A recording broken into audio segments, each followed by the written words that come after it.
Hello, ഒരു അടിപൊളി ലഡു ഉണ്ടാക്കുന്ന വീഡിയോ ആണ്. അത് നമ്മുടെ ഈ ബീട്രൂട്ട് കൊണ്ടുള്ള ഒരു ലഡുവാണ് ഉണ്ടാക്കുന്നത്. അതിന് വേണ്ടിയിട്ട് അത്യാവശ്യം നല്ല വലിപ്പത്തിലുള്ളൊരു ബീട്രൂട്ട് തന്നെ എടുത്തിട്ടുണ്ട്. അത് തൊലിയൊക്കെ കളഞ്ഞ് കഴുകി വൃത്തിയാക്കി ചെറിയ ചെറിയ പീസുകളായിട്ട് ഞാൻ നമ്മുടെ ചോപ്പറിനകത്തോട്ട് ഇടുവാണേ. ചോപ്പറിനകത്തോട്ടിട്ട് ചോപ്പ് ചെയ്തെടുക്കുക. എനിക്കിവിടെ കണ്ണപ്പനാണ് ഇത് ചോപ്പ് ചെയ്ത് തരുന്നത്.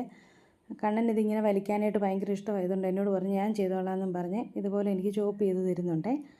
എന്നിട്ട് ഞാനത് മിക്സിയുടെ ജാറിനകത്തോട്ടിട്ട് വെള്ളം ഒഴിച്ച് ഇതുപോലെ അരിച്ചെടുത്തിട്ടുണ്ട്. പിന്നെ നമുക്ക് റവയും ഇതുപോലെ കുറച്ച് തേങ്ങ ചിരകിയതും കശുവണ്ടിയും 2-3 ഇതുപോലെ ചെറിയ ഏലക്കായും നെയ്യും നമുക്ക് ഇത്രയും സാധനങ്ങളാണ് ഇതിനാവശ്യമായിട്ടുള്ളത്. നമുക്കൊരു പാൻ അടുപ്പിൽ വെച്ച് ചൂടാകുമ്പോൾ അതിലോട്ട് കുറച്ച് നെയ്യ് ഒഴിക്കണം.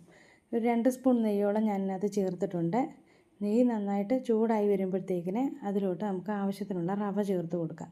ഇത് റോസ്റ്റ് ചെയ്ത റവയാണെങ്കിലും നമുക്ക് ലഡു ഉണ്ടാക്കാനായിട്ടല്ലേ, അപ്പോൾ കുറച്ചുകൂടെ ടേസ്റ്റിൽ വരാൻ വേണ്ടിയിട്ട് ഞാൻ ഒന്നും കൂടെ അത് ചൂടാക്കി എടുക്കുന്നുണ്ട്. നന്നായിട്ട് ചൂടായിട്ട് വന്നു കഴിയുമ്പോഴത്തേക്കിന് നമ്മൾ നേരത്തെ എടുത്ത് വെച്ച് ബീട്രൂട്ടിൻ്റെ ആ ജ്യൂസ് നമ്മൾ അതിനകത്തോട്ട് ഒഴിച്ച് കൊടുക്കുന്നുണ്ട്. ഞാൻ ആദ്യം കുറച്ച് ഒഴിച്ച് എന്നിട്ടത് മിക്സ് ചെയ്തതിന് ശേഷം വീണ്ടും ബാക്കിയിരുന്നത് മുഴുവനും ഞാൻ ഒഴിച്ചിട്ടുണ്ട്. മൊത്തം ഒഴിച്ച് നന്നായിട്ടത് ഇതുപോലെ മിക്സ് ചെയ്തെടുക്കണം. എന്നിട്ട് അതിനകത്തോട്ട് നമ്മൾ നേരത്തെ ചിരണ്ടി വെച്ചിരുന്ന തേങ്ങയും ചേർത്ത്. അപ്പോഴാണ് ഒരു കാര്യം ഓർത്തത്, ലഡുവിൻ്റെ പ്രധാന ഐറ്റം പഞ്ചസാര എടുത്തില്ലായിരുന്നു. പിന്നെ ഞാൻ പഞ്ചസാരയും കൂടെ ചേർത്ത് നന്നായിട്ട് മിക്സ് ചെയ്ത് ഒന്നും കൂടെ അതൊന്ന് വഴറ്റി എടുത്തിട്ടുണ്ട്. ഇതിനകത്തോട്ട് നമ്മൾ നേരത്തെ എടുത്ത് വെച്ച് നമ്മുടെ ഏലക്കായില്ലേ, ഏലക്കായുടെ തൊലി കളഞ്ഞിട്ട് അതിൻ്റെ കുരു മാത്രം ചതച്ച് ഇതുപോലെ അതുകൂടെ അതിനകത്തോട്ട് ചേർത്ത് കൊടുക്കുന്നുണ്ട്.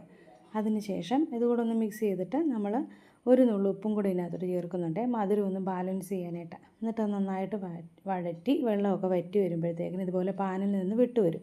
എന്നിട്ടത് തണുത്തതിന് ശേഷം ഇതുപോലെ കയ്യിൽ കുറച്ച് നെയ്യ് തടവിയിട്ട് ഇതുപോലെ ചെറിയ ചെറിയ ഉരുളകളാക്കി എടുത്തു. എന്നിട്ട് ഞാനതിൽ അലങ്കാരത്തിന് വേണ്ടിയിട്ട് കുറച്ച് കശുവണ്ടിയും കൂടെ വെച്ച് കൊടുക്കുന്നുണ്ട്.